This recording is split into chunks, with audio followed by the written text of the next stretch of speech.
Olá, boa tarde. Quero dar boas-vindas a todos. Aqui é o nosso quinto webinar do Industry for Her, que é o Programa de Qualificação de Engenheiros em 4.0 da VDI, Associação de Engenheiros Brasil-Alemanha. Eu sou a Renate Fuchs, eu sou vice-presidente na VDI, também chairwoman do Cluster de Inclusão e Diversidade, e trabalho como diretora na área de Indústria X.0 da Accenture. E hoje eu tenho o prazer de dar as boas-vindas aqui à Thaís Marca, que é a Managing Partner e Geo Leader da IBM Services. E, Thaís, muito obrigada por estar aqui hoje com a gente para esse bate-papo. Prazer é meu, Renate. Muito obrigado pelo convite.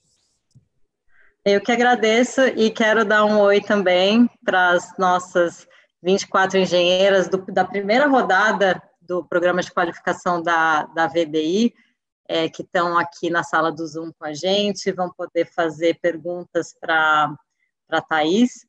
Então, sejam bem-vindas também, estamos ansiosos pelas perguntas. Para quem quer saber um pouquinho mais do programa e também sobre a VDI, vocês podem acessar o nosso canal do YouTube, lá tem todos os webinars que nós fizemos até agora, algumas informações sobre o programa, vocês também podem encontrar a gente no site da VDI e no LinkedIn.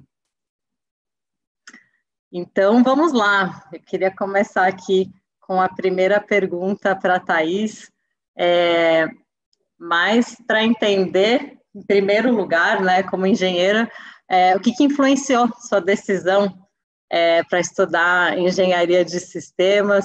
Como é que foi essa tua passagem pela universidade? E se tinha ali uma boa cota de mulheres ou não? Pois minha história é engraçada. Eu sou a caçula de 3 irmãos, né? São 2 mulheres e um homem. O meu pai é médico, a minha família, assim, 70%, 80% são médicos. E, assim, eu sempre tive, né, uma queda por ser médica também, porque meu pai incentivava muito isso. Inclusive, eu fiz a área biológica quando foi no 2º grau de especialização, né? Eu fui para o Rio. Eu sou mineira, nasci numa cidade próxima do Rio, fui fazer 2º grau e faculdade no Rio de Janeiro. Então, assim, mas eu sempre fui uma pessoa muito curiosa.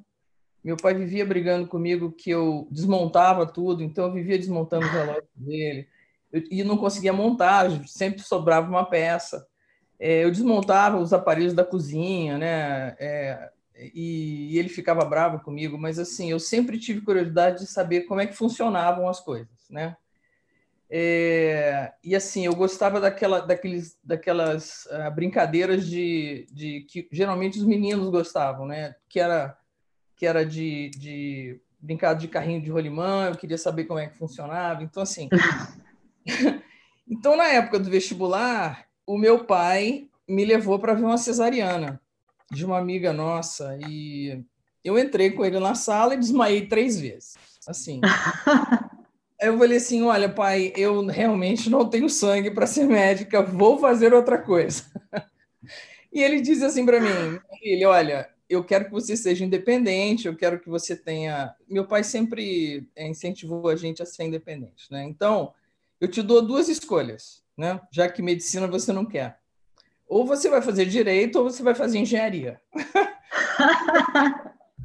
E ele falou assim, se você quiser fazer outra coisa, não tem problema, você pode fazer depois da faculdade que você vai fazer agora. Eu falei, então tá bom. Então, já que as 2 escolhas é engenharia ou direito, eu quero fazer engenharia, né? E eu fiz vestibular e entrei para a faculdade de engenharia, a UERJ, e me identifiquei muito com a faculdade, porque muita da curiosidade que eu tinha quando criança, a gente consegue ver na prática, né? Como as coisas funcionam. E assim, eu confesso que nós que somos engenheiros, a gente sabe que faculdade de engenharia não é fácil, né? Não é nada fácil. Sair, se formar em engenharia é muito difícil, né? Tem que estudar muito. Então, na minha casa eu tinha até uma brincadeira, porque minha irmã é médica, e eu falava que medicina é difícil de entrar e fácil de sair. Engenharia é fácil de entrar e difícil de sair, né? Mas, assim, a minha turma, quando eu fiz faculdade, a gente, na verdade, tinham três tipos de engenharia, né? Era mecânica, civil e elétrica. E você tinha 2 anos básicos e mais 3 anos de especialização, e você, no terceiro ano, escolhia o que você queria ser.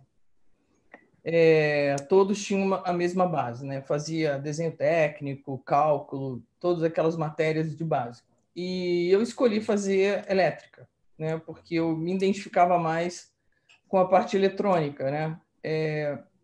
E eu acabei fazendo elétrica e eletrônica, e no último ano teve uma especialização em sistemas, que naquela época só tinha informática, o pessoal de processamento de dados que podiam mexer nos computadores, os engenheiros não podiam. E eu acabei me identificando muito com engenharia, e foi assim. Na parte elétrica, tinha muito pouca mulher, essa é a verdade, né? Então, éramos 28 alunos e eram 3 mulheres, né? Então, assim, eu acho que comecei a conviver muito nesse mundo que tem muito homem, né? Na faculdade, porque éramos 3 mulheres, 25 homens, e os laboratórios era sempre o grupo das mulheres e os outros. Né?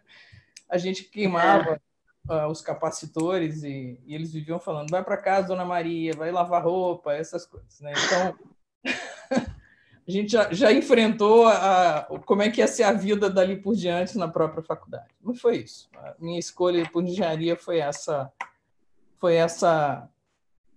história toda que eu passei. Mas Nossa, eu gosto. tava rindo aqui porque eu acho que os pais têm um jeitinho todo especial de levar a gente para o lado da engenharia, né? O meu também, basicamente, queria fazer uma outra coisa, que era design gráfico. Ele falou assim: olha, acho que você é talentosa, mas tem gente melhor do que você. Repense no que você quer fazer para sua vida.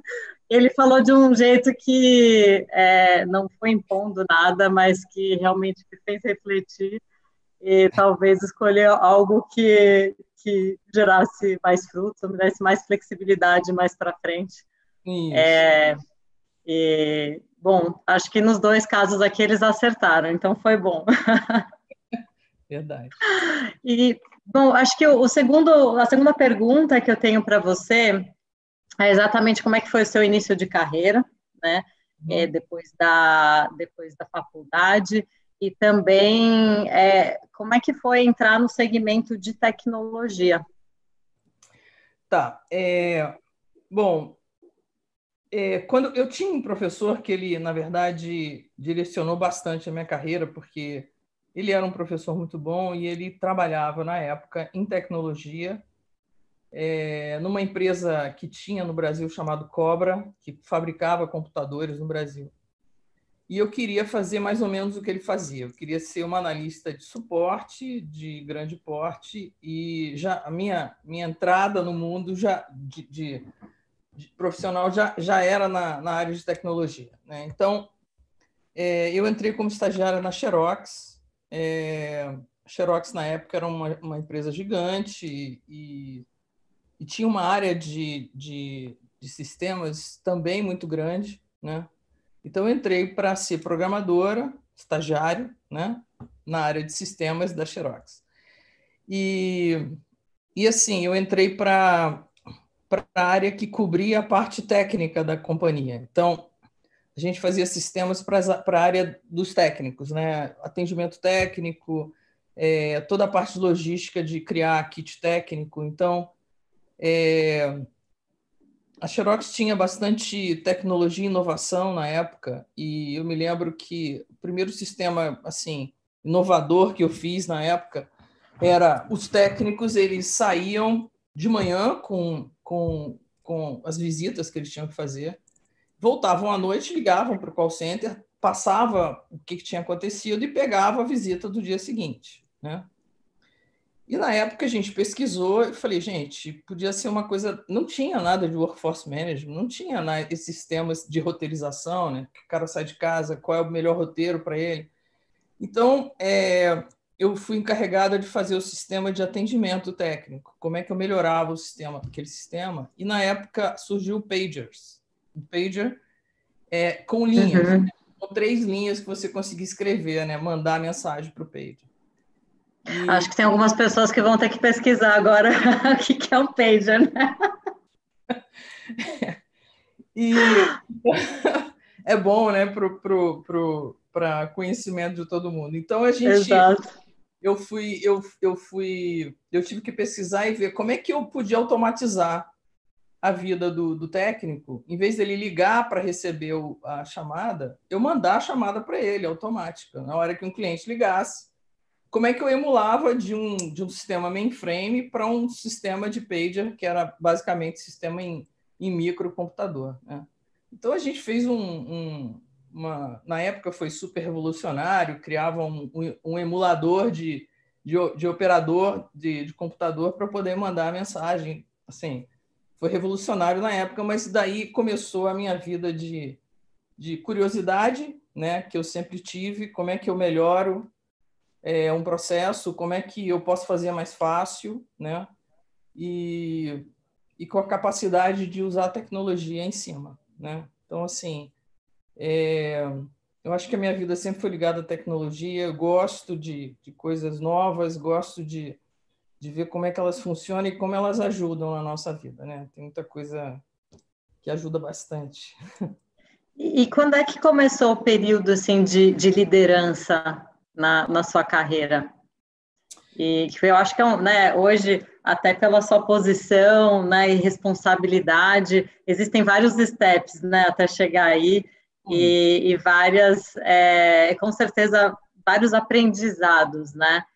E seria ótimo se você pudesse contar um pouquinho para a gente como é que foi, né, essa transição de focar mais em algum problema específico, né, em algum tema específico, solucionar para gerenciar pessoas, gerenciar conflitos.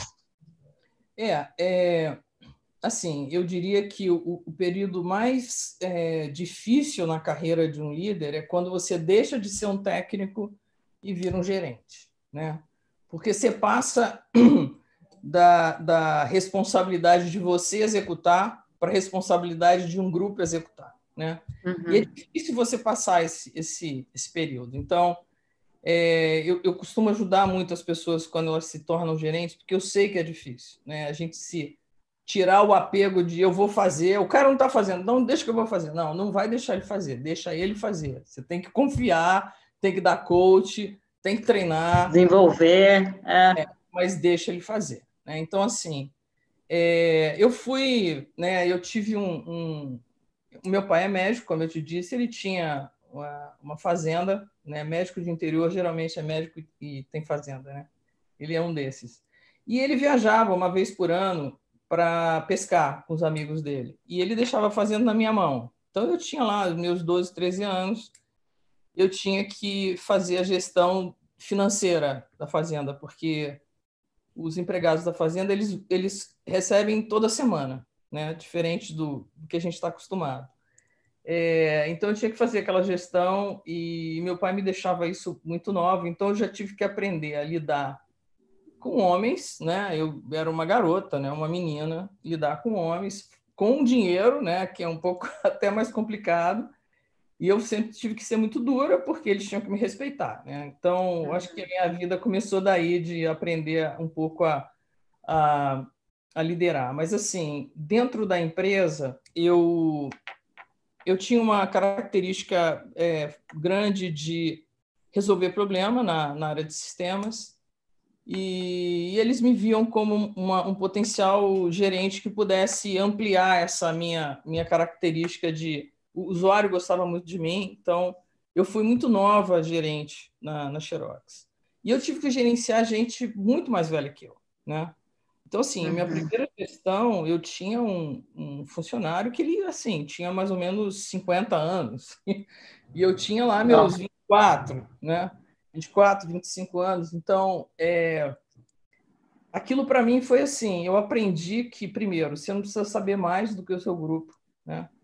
Você tem que ajudar eles, né? Então, assim, eu tive muita situação na minha vida que eu tive que gerenciar grupos que eu conhecia nada do que eles faziam, né? E eu tive a humildade de aprender com eles, né? E ajudá-los a se tornar um time e a gente vencer. Então, eu sempre me pus muito como parte da equipe, não como o líder da equipe, né? Eu, por exemplo, quando decidi sair da Xerox, eu fiquei 17 anos lá, fui para uma área de logística, foi DHL. Eu fui ser vice-presidente comercial, não conhecia nada de logística, importação formal, exportação, como é que aquilo funcionava. E eu fui ser líder de toda a área de vendas, toda a parte de atendimento técnico, toda a parte de marketing e também de telesales. Então, eu tive que entender do negócio, né? Porque eu falava com o cliente, então eu sentava horas e horas conversando com as pessoas para poder entender, eu tive que estudar muito, porque apesar de eu saber o que precisava ser feito, eu não tinha conhecimento necessário para dizer se a pessoa estava fazendo certo ou errado, né? Então, assim, eu acho que o líder, eu aprendi muito com os bons líderes que eu tive, né? Você sempre aprende muito com alguém que você admira, né? Então, assim, eu acho que o líder ele tem que ajudar, né? Tem que estar presente, tem que tentar dar o coach, fazer com que a equipe trabalhe junto, porque cada um tem um skill complementar ao outro, né? Quando você fala de conflito, eu sou a favor de conflitos, mas não de brigas, né? Então, assim, o conflito ele é bom, ele é necessário porque se traz ideias novas, né? Eu gosto de trabalhar com gente diferente de mim, porque trabalhar com gente igual é fácil, né? Todo mundo concorda e a gente vai fazer uma besteira muito grande. Então, eu prefiro trabalhar com gente diferente, porque o cara vai falar, não, olha, não é por aí, não vai por aí, eu acho que por aí não é bem. Então, você acaba pensando melhor e tendo uma visão melhor do que vai acontecer e você evita muito problema, né?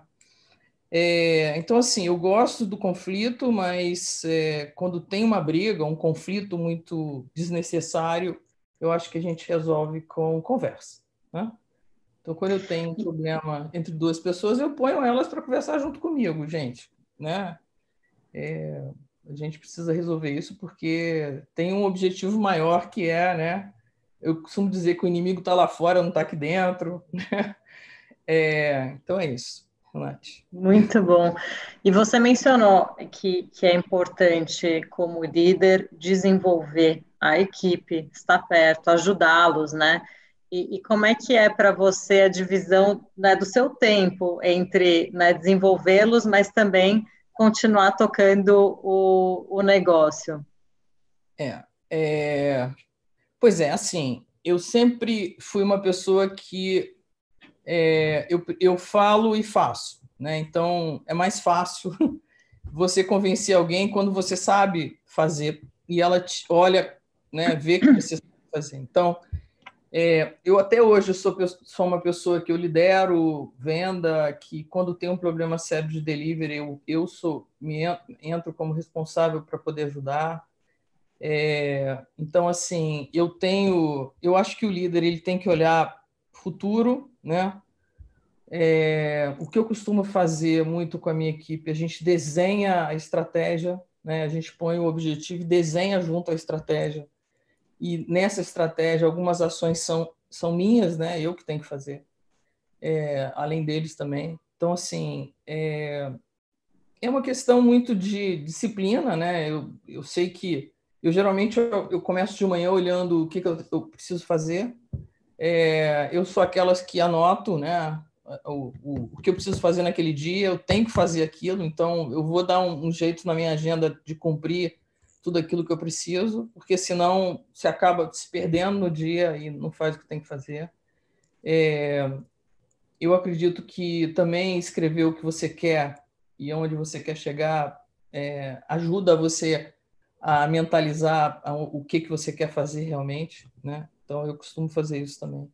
Então, assim, eu separo bem as tarefas que eu tenho que fazer e as tarefas de gestão, mas assim, eu estou sempre à disposição, né? Eu procuro estar sempre à disposição, mesmo que na hora que a pessoa precise de mim eu não consiga atender, mas eu peço, me manda um WhatsApp que eu te ligo assim que eu puder, porque a minha ideia é realmente tirar a barreira da frente e poder a equipe funcionar e trabalhar. E os incêndios não são planejáveis, né? Infelizmente.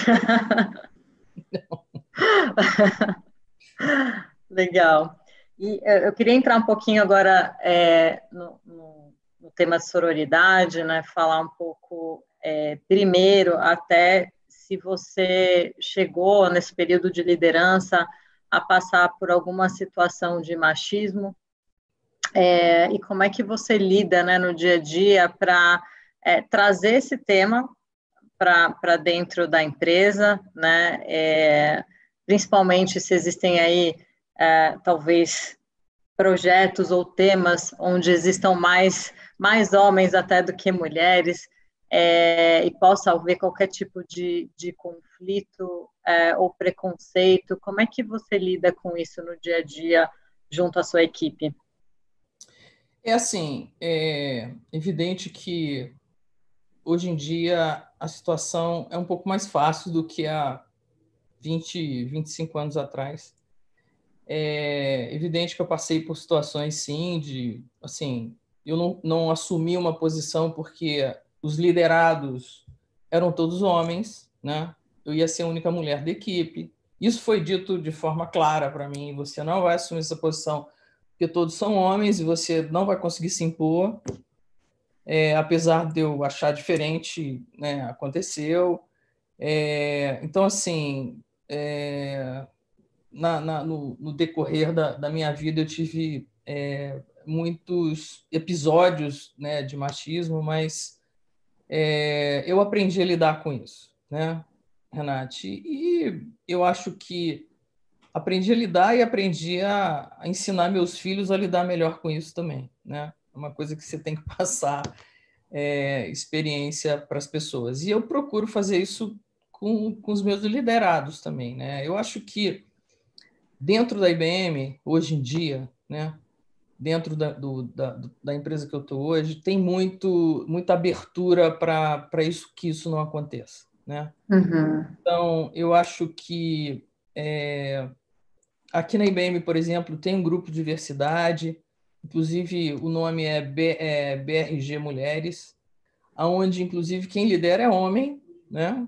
E tem, assim, são voluntárias e tem sessões para discutir o que deve ser feito, o que não deve ser feito, como é que a gente empodera a mulher, mas não só a mulher, né? A gente está falando que existe preconceito não só com relação à mulher, né? Com relação a negros, a afrodescendentes, né?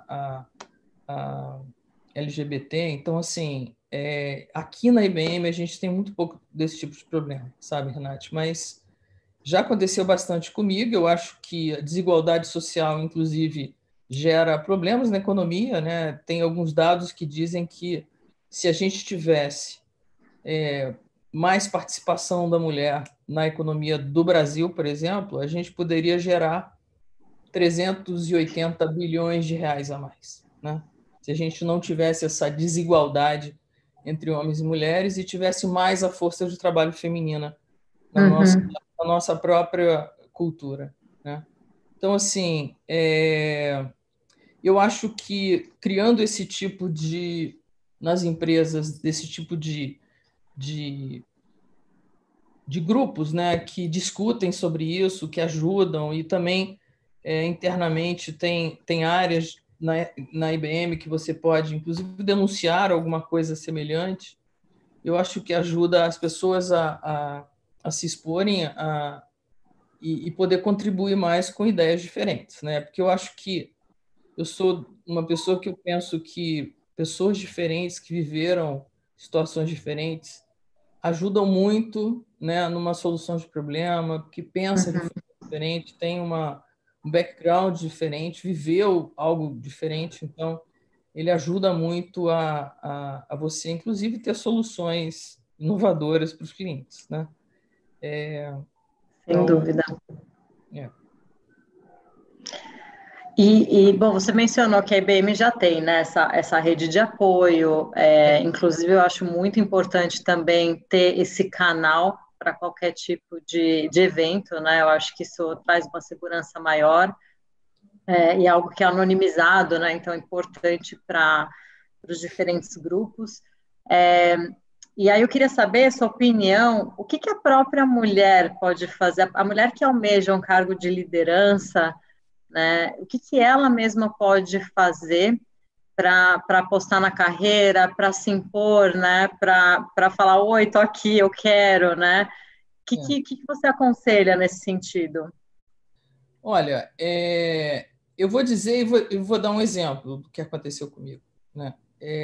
Eu acho, primeiro, que ela tem que deixar claro o que que ela quer ser, o que que ela quer e qual é o cargo que ela almeja. E perguntar o que que ela precisa fazer para chegar lá, né? Eu acho que uma conversa simples e clara com o gerente é a melhor forma dela chegar onde ela quer, né? Então, assim, dois exemplos. Eu tive um líder, inclusive era negro, ótimo, assim, acabou se tornando meu amigo. E uma vez ele disse para mim, Thaís, ninguém melhor do que você para defender você mesmo, né? Não espere que alguém vá fazer propaganda de você. Não espere que alguém vai dizer que você está fazendo um bom trabalho ou não. Você precisa fazer isso, né? Então aprende a não ter vergonha de falar, né? Não ter vergonha de falar de você, de falar, olha, eu fiz isso, fiz aquilo, o que que você acha? O que que você acha que eu devo melhorar? Então, não tenha vergonha de fazer isso. E assim, tem muita, principalmente mulher nesse mundo muito masculinizado, onde a maioria dos líderes são homens, né? Tem uma síndrome que se chama síndrome de impostor, que é você se põe numa posição de inferioridade, né? Então eu acho que a mulher não deve fazer isso. Assim, eu nunca me coloquei numa situação dessa, eu sempre aceitei desafio, por mais que no momento que me dessem o desafio, eu queria me pular da janela de nervoso, dava aquele frio na barriga, falei, caramba, e agora como é que eu vou fazer? Mas eu enfrentava e ia, e eu acho que você tem que ser humilde para dizer que você não sabe, né? Mas ter a coragem de dizer que aceita, né? Essa eu acho que é o que a gente deve fazer. Teve um episódio na Xerox, eu era da área de sistemas e tínhamos, sei lá, 200 pessoas na área, mais ou menos, e a empresa resolveu fazer um outsourcing, né? Total. Todas as pessoas da área de sistemas iam para essa empresa que foi a ganhadora do outsourcing. Na época era EDS. Foi o primeiro contrato deles no Brasil, foi com a Xerox. E eu decidi que eu não queria ir para a EDS, que eu queria ficar na Xerox. Então eu mudei de área. Foi quando eu mudei e fui para o business. Eu saí da área de técnica e fui para a área de marketing. E na área de marketing, me deixaram, como eu tinha background de tecnologia, me deixaram tomar conta que o pessoal também no qual não vai se lembrar, porque eles não viveram isso, centros de cópia. Cada empresa tinha um centro onde ficavam as impressoras e copiadoras, né? E que quando você precisava fazer uma cópia muito grande, você ia nesse centro de cópia e fazia um pedido, uma requisição, né? E esses centros de cópias geralmente eram terceirizados pela Xerox. A Xerox tomava conta desses centros e fazia toda a parte de cobrança, né? Em cima do que foi gasto de papel, do que foi gasto de tempo. Eu comecei a tomar conta desses centros porque a gente tinha que entender o que tinha sido gasto para poder mandar as faturas, né? E quando eu estava, né, eu sou uma pessoa que eu sempre vou e vivo o que a pessoa vive para poder saber as dificuldades que ela tem, né? E eu vi que naquela época, eu fui até no Itaú nessa época, o Itaú é gigante, e quando tinha um documento importante, ele tinha que ser passado pela diretoria, ele passava com um papelzinho que anexava em cima do documento e tinha o nome das pessoas, e as pessoas liam e assinavam. E esse documento ia de mão em mão dessa forma. Mas o tempo que demorava isso. E naquela época, a Xerox tinha um centro de pesquisa gigante em Palo Alto que já estava se estudando workflow, né? Sistemas de workflow, plataforma de workflow. E eu cheguei e falei, gente, por que a gente não automatiza esse negócio? Né? Digitaliza o documento e passa esse documento digital e todo mundo vai ver isso mais rápido, né?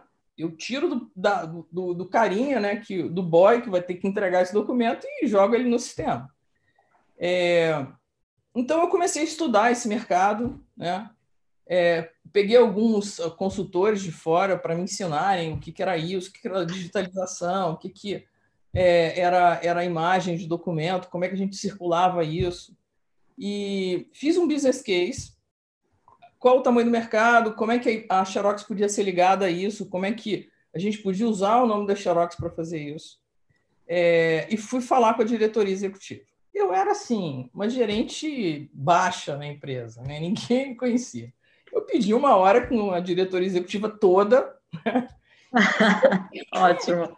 E fui apresentar o projeto que eu achava, que eu entendia que era, assim, algo diferente, porque naquela época a Xerox já tinha problema de competição, né? Já estava começando a ter gente que não copiava mais, né? Já estava começando a era do documento eletrônico, então eu levei e eu me lembro que a Xerox tinha líderes assim fantásticos, né? Inclusive um deles, o Carlos Henrique Moreira, ele foi ser presidente da Embratel depois. Eu cheguei para a diretoria, joguei, né? Eu mostrei para eles o tamanho do mercado, por que a gente devia fazer aquilo, quais eram os competidores, como é que a gente podia ganhar dinheiro. Assim, um business case fantástico. Tomei um não, assim, de jeito nenhum a gente vai fazer isso. Aí eu voltei, fiquei uma fera, pedi para falar com o Carlos Henrique Moreira, para dizer ele por que eu acreditava naquilo. Fiquei uma hora falando com ele, eu acredito por causa disso. Né? E ele resolveu, a partir dali, sair da sala dele, falei, agora ele me demite, né? Agora ele... E eu, por surpresa minha,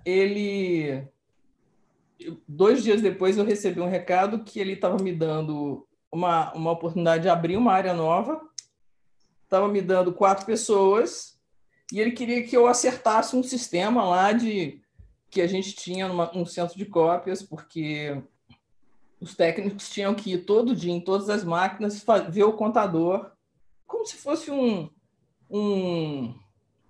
técnico que lê o relógio de eletricidade hoje, né? Ele tem que ir ver qual o teu consumo, né? E a gente fazia isso nas máquinas também. Ele falou, pede a Thaís para dar um jeito nisso e automatizar. E foi assim, Renata, só para dar um exemplo que, primeiro, eu nunca tive medo, né? Medo de errar, porque, né, eu podia me queimar naquele momento, né? Alguém me mandar embora. Mas realmente eu luto pelo que eu acredito, né? E deu super certo, a gente começou do zero, eu não tinha ideia nem como é que eu ia fazer preço daquilo, né? Falei, e agora? É aquela história, né? Consegui o que eu queria, e agora? Aí eu contratei 4 pessoas no mercado e a gente começou a estudar e criamos uma área hoje conhecida como BPO, né? Mas foi bem interessante, mas só para mostrar que a gente não deve ter medo e nem de falar o que acredita e de realmente ver um pouco o futuro e dizer, né? E trazer essa realidade para a empresa. Nossa, que exemplo fantástico, em vários sentidos, e um deles é, além de tudo, essa questão da transformação digital, né? Que ali naquela época você já percebeu essa tendência, você já sabia o impacto que a Xerox estava tendo já, e então eu queria conversar com você sobre as empresas que não aderem a transformação digital no mundo de hoje, né? Qual que é o impacto de não aderir a essa onda?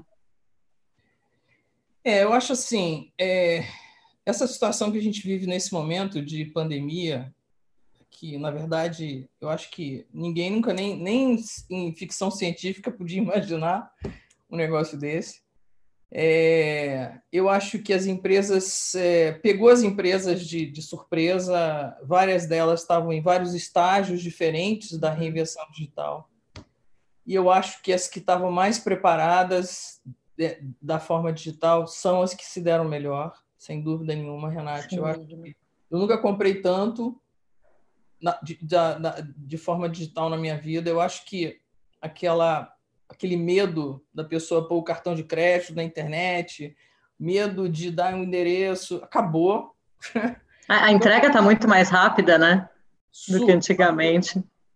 No início da pandemia foi um pouco confuso, né? Você encomendava uma semana depois, mas eu acho que as empresas se acertaram na área digital, começaram a aprender a vender da forma digital.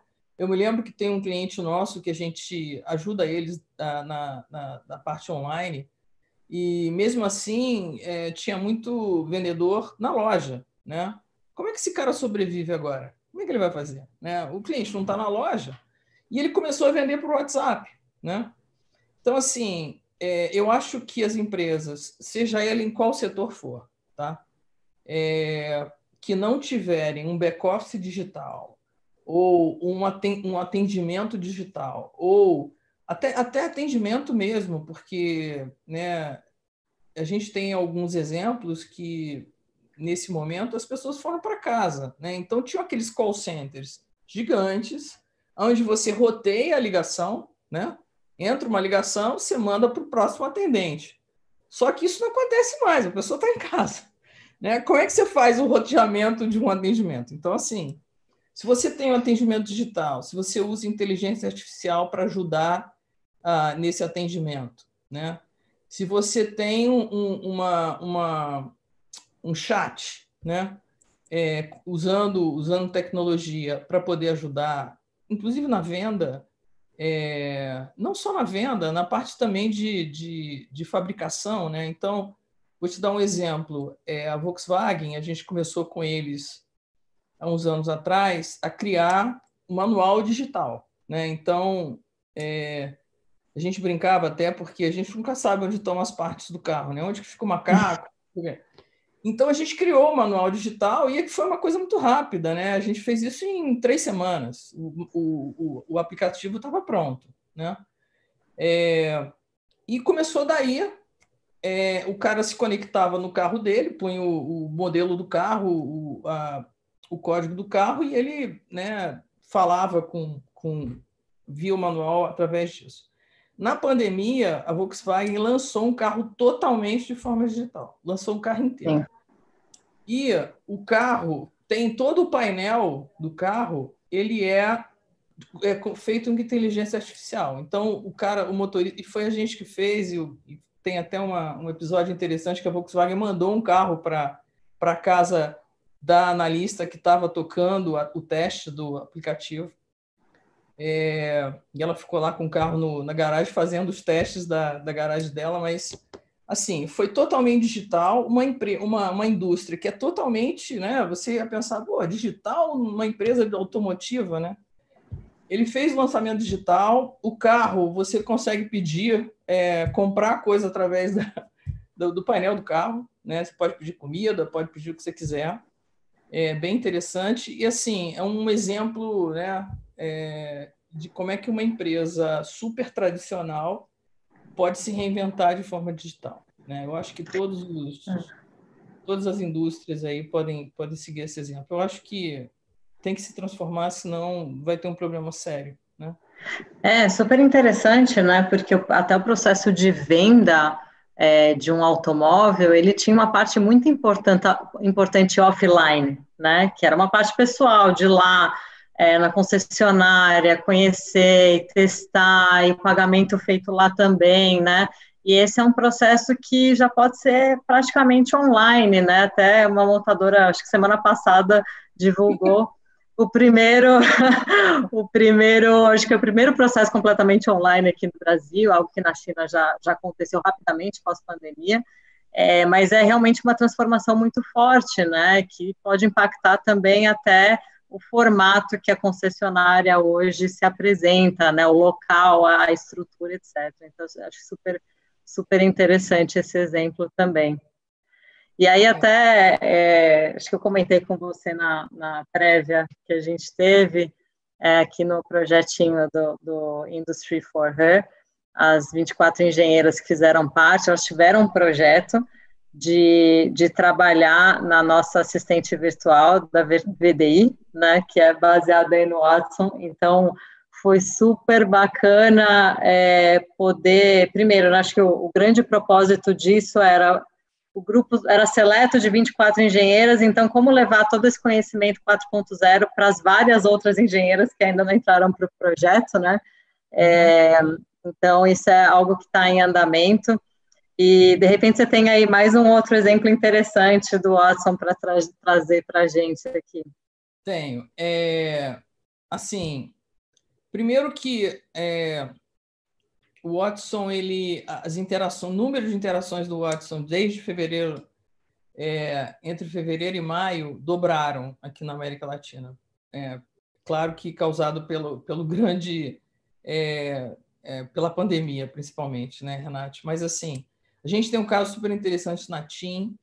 A gente começou isso muito tempo atrás, conversando com eles. A gente tirou aquela URA, daquela coisa que você liga e fala assim, tecle 1, se você quer serviço técnico. Tecle 2, se você quer conta, não sei o quê. A gente tirou isso e colocamos assistente virtual, que, assim, se você ligar para lá, você não acredita que seja uma máquina falando com você, mas ela se apresenta como: eu sou assistente virtual da TIM, estou aqui para te ajudar, você aceita falar comigo? A pessoa sim, e começa. Aí o cara fala o que ele quiser e ela interpreta o que ele quer, né? E a gente já faz atendimento automático de fatura, de contestação, desbloqueio de linha, contestação de dados, vários atendimentos já feitos, né? E a gente cresce a cada momento, porque a inteligência artificial você treina, faz a curadoria e coloca no ar.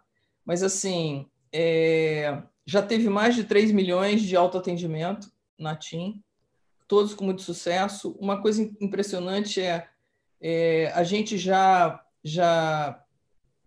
atende mais de 75% das ligações sem envolvimento humano, sem ter que passar para o segundo atendimento, né? Já é a própria o Watson que atende e resolve. E a religação, né? Porque, assim, a pior coisa do mundo é quando você liga para um call center, a pessoa tenta te atender, fala que resolveu, você tem que ligar de volta, né? Eu acho que todo mundo aqui já teve problema com Não, call. assim, isso aí é música para os ouvidos de qualquer pessoa, né? Que é utilidade pública, que isso é a maior dor e sofrimento. Então, assim, 85% das ligações que foram atendidas pelo Watson não teve religação, né? Então, assim, olha, eu sei um pouco sobre isso, porque eu já fui responsável por central de atendimento na própria Xerox. Um problema sério é você treinar as atendentes para fazer o atendimento parecido, né? E com isso com o Watson, você não tem esse problema, né? Porque você treina ele vai atender sempre da mesma forma. O outro caso que eu te falei é da Volkswagen. O outro, que é bem interessante, é da Burger King. Eles contrataram a gente para ajudá-los na parte de... Eles têm 18 mil empregados, né, colaboradores, e toda a parte de gestão desses colaboradores era feita pelas lojas. Então, tinha uma pessoa uma loja, que só fazia isso, cuidava das pessoas, para tirar dúvida, para fazer o que tivesse que fazer com benefício, salário. Então, a gente colocou um assistente virtual, né, tirou essas pessoas da loja, eles estão fazendo outras coisas. O sistema deles chama Gente Gestão, e a gente fez isso através de WhatsApp.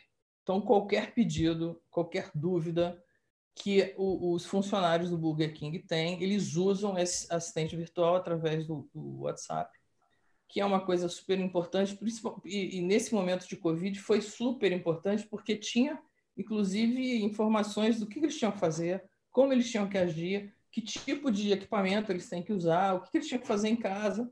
Então, assim, teve muito mais do que 1.100 perguntas em média por dia, né? Uhum. Teve, no último mês, 33 mil interações, né, com o Watson, super bem sucedidos. E se eu tiver tempo, eu falo o último, que é a Bia, do Bradesco, que foi a primeira, foi a pioneira. O Bradesco precisava de alguém que ajudasse o gerente da agência, né, E a gente começou por aí, para ajudar o gerente a atender um cliente na agência. E a Bia cresceu muito. Hoje ela atende, inclusive abre conta, né? Cerca de 9 milhões de clientes já usaram a Bia para poder abrir conta, né? No aplicativo do Bradesco. E teve, assim, entre o atendimento, eles dão mais ou menos de 3 a 5 estrelas de bom atendimento para a Bia. Foram mais de 100 milhões de interações com funcionários até hoje. BIA significa Bradesco Inteligência Artificial. Sim, muito legal. Bem, bem interessante. Esses são um pouquinho dos exemplos que a gente tem com o Watson. Muito bom. Eu vou aproveitar aqui para pegar uma das perguntas que está um pouquinho relacionada ao tema que você já estava falando até. Você falou que a Volkswagen enviou o carro aí para a analista que estava trabalhando. Tem aqui um comentário da Susan. Ela fala o seguinte: olá, Thaís, muitíssimo obrigada pelo seu super conteúdo e pelos ótimos exemplos. Consegui entender todos eles. Queria saber se você tem dicas de como liderar as equipes de forma remota. Vejo que esse está sendo um desafio muito grande para as lideranças da nossa nova realidade. Super. Assim, Renate, eu te confesso que no dia que eu fiquei sabendo que a gente, aqui na IBM, na minha área, eu tenho 8 mil pessoas, né? Entre toda a América Latina, e são 3 grandes centros de desenvolvimento. Eu fiquei um pouco assim, meu Deus, são 8 mil pessoas, como é que eu ponho essas pessoas para trabalhar em casa? Como é que elas vão ter conexão com os clientes? Como é que eu continuo a manter o mesmo atendimento e como é que eu garanto que essa pessoa tenha tranquilidade e esteja com boa saúde em casa, né? Então, assim, é claro que a minha equipe ajudou demais nesse momento, né? A gente, em 48 horas, a gente colocou essas 8 mil pessoas em casa.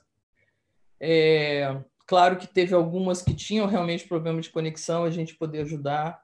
A gente teve muito comunicação, né? Porque eu acho que a pessoa não pode se sentir nesse momento desatendida, né? Então, uma coisa que a gente até hoje estava, a Vanessa está aqui com a gente faz Slack Jam para poder trocar informação, a gente faz umas perguntas para as pessoas sentirem que todas passam pela mesma coisa, né?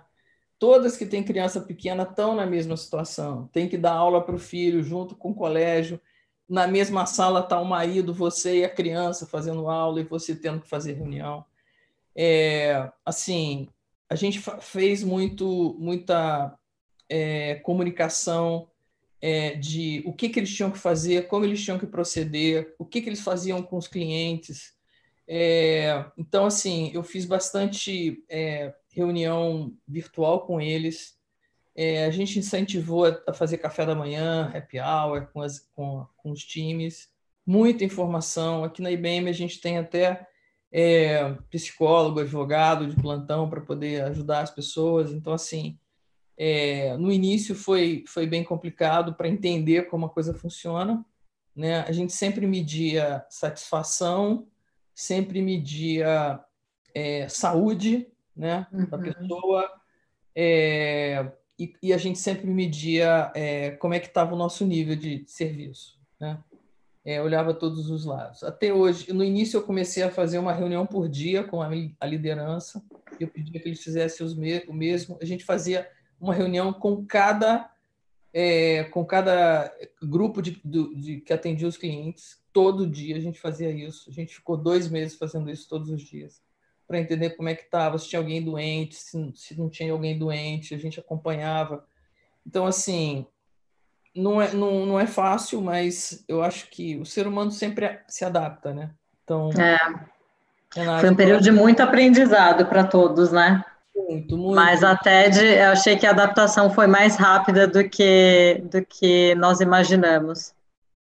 Inclusive, o pessoal hoje no nosso Slack até falou que eles falam mais com o cliente hoje de forma virtual, porque antes, por exemplo, para eu ir visitar um cliente no México, eu tinha que sair daqui, 2 dias depois eu tinha que estar lá, né, sentada na sala dele para falar com ele. Hoje a gente marca e fala no mesmo dia, né?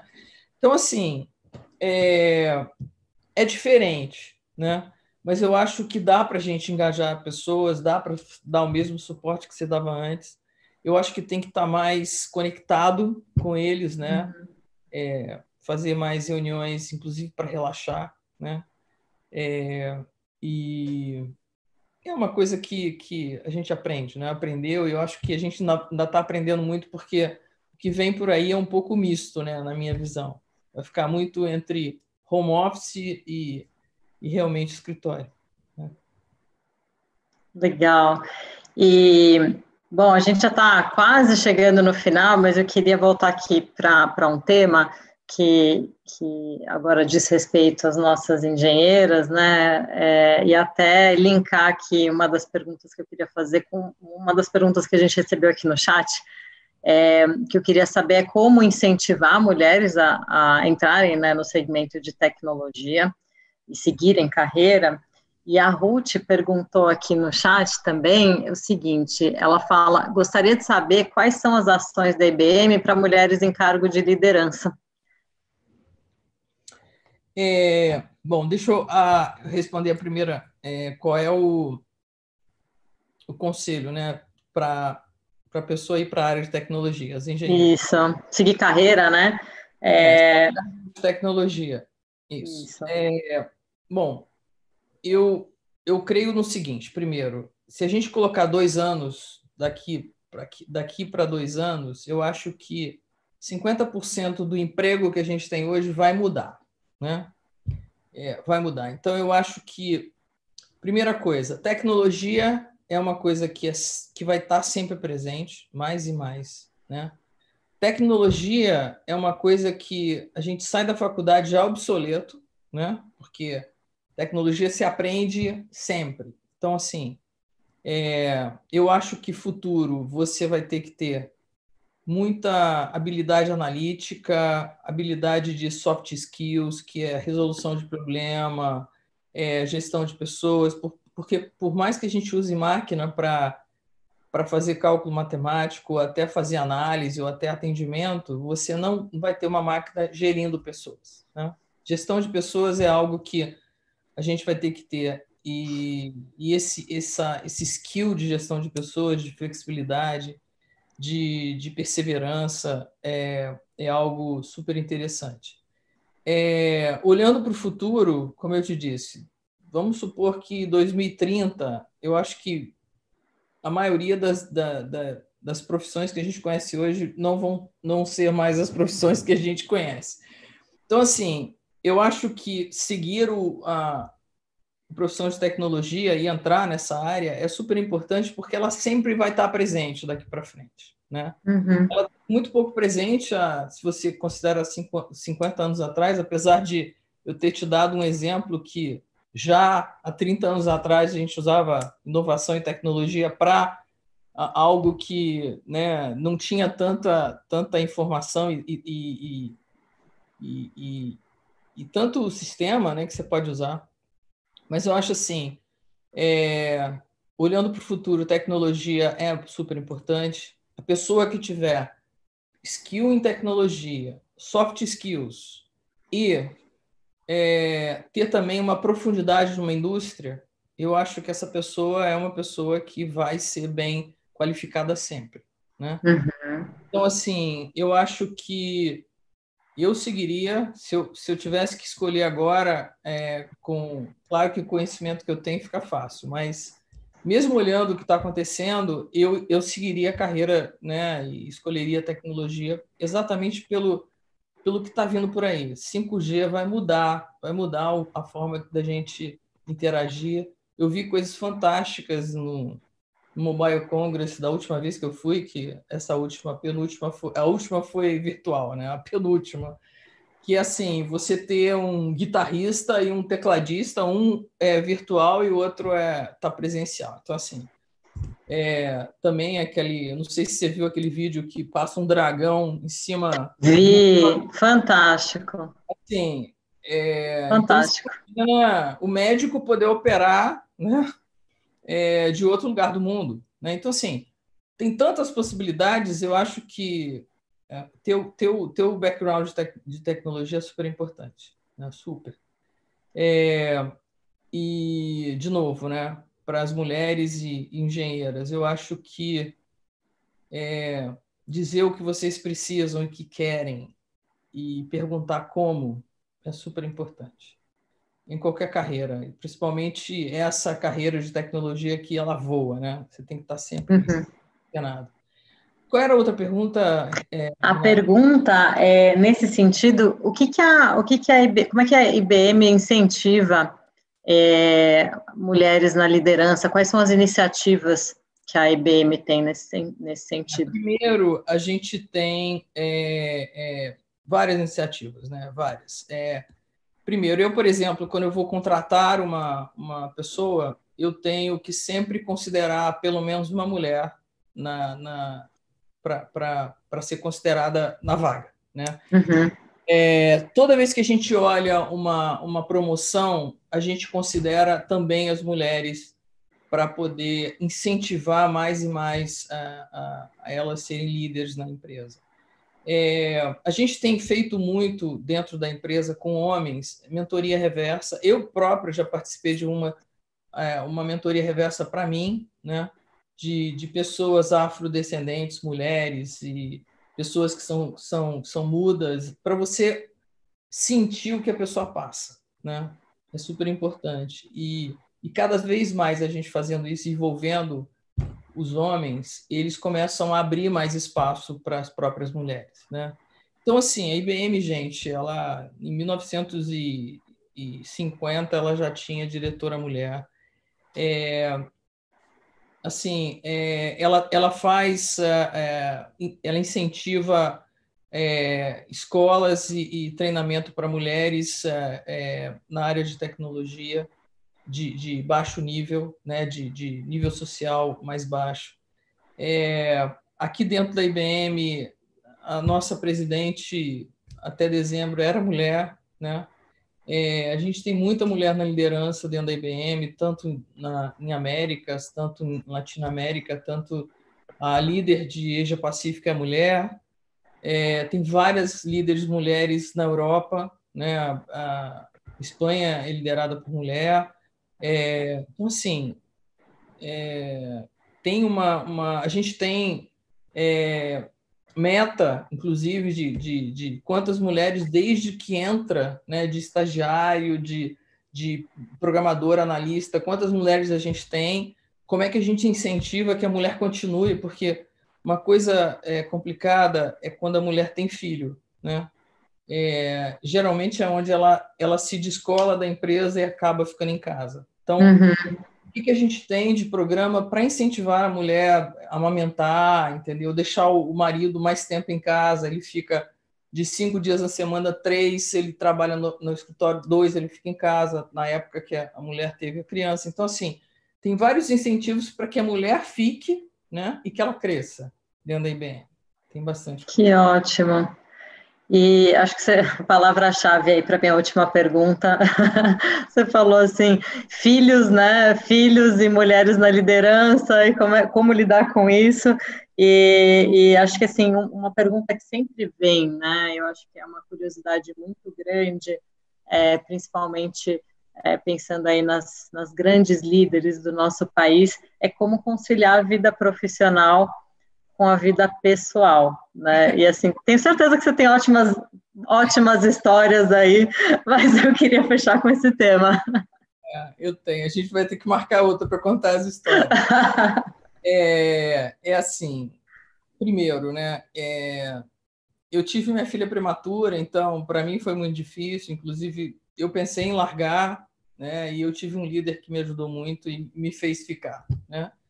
E eu agradeço muito ele de eu não ter largado na época, porque minha filha estava muito pequena. Então, assim, o que eu procuro fazer é qualidade, né? E não quantidade. Então, assim, eu procuro separar na hora que eu chego em casa. Agora, com a pandemia, não dá mais para isso, porque você está em casa, né? Então, mas na época que eu tinha meus filhos pequenos, eu chegava em casa, me desligava e me dedicava a ser mãe. Então, lia livro, fazia lição de casa, sempre fiz questão de jantar com meus filhos, todo mundo sentado na mesa, né?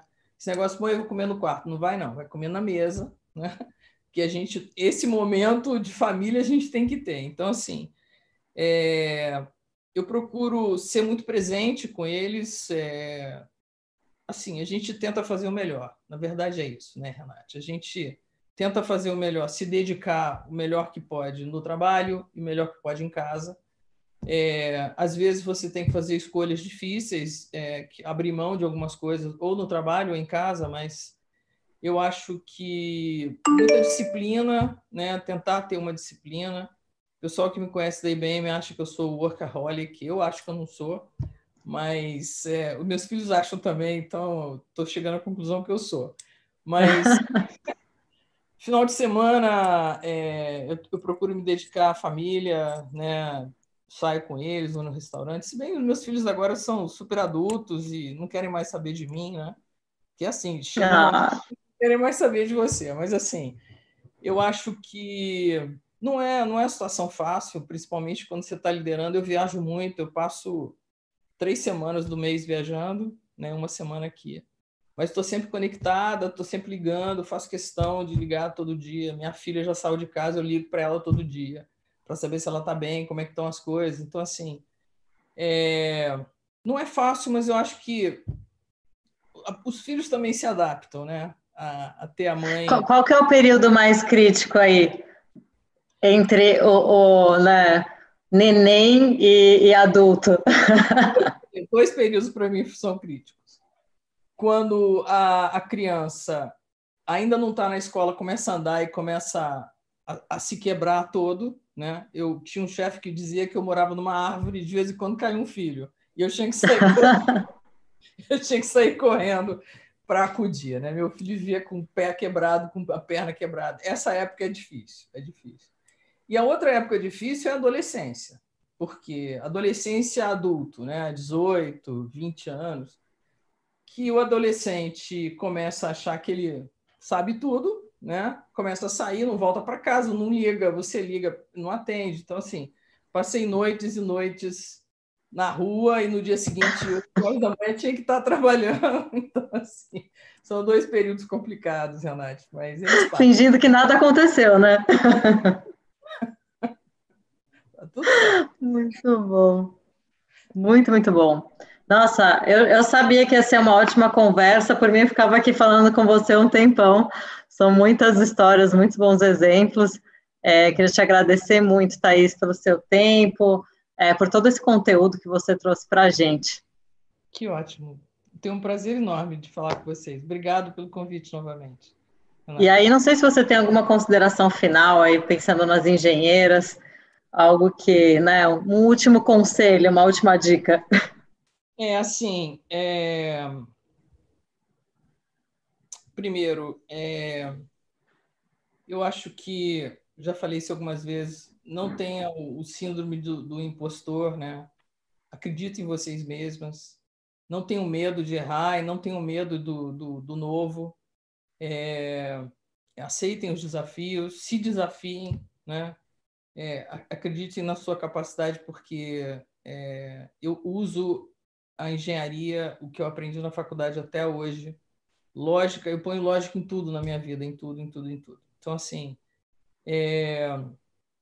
tenham coragem, né? Você tem que ter coragem para errar e para acertar e para admitir que errou e admitir que não sabe e que você vai aprender, né?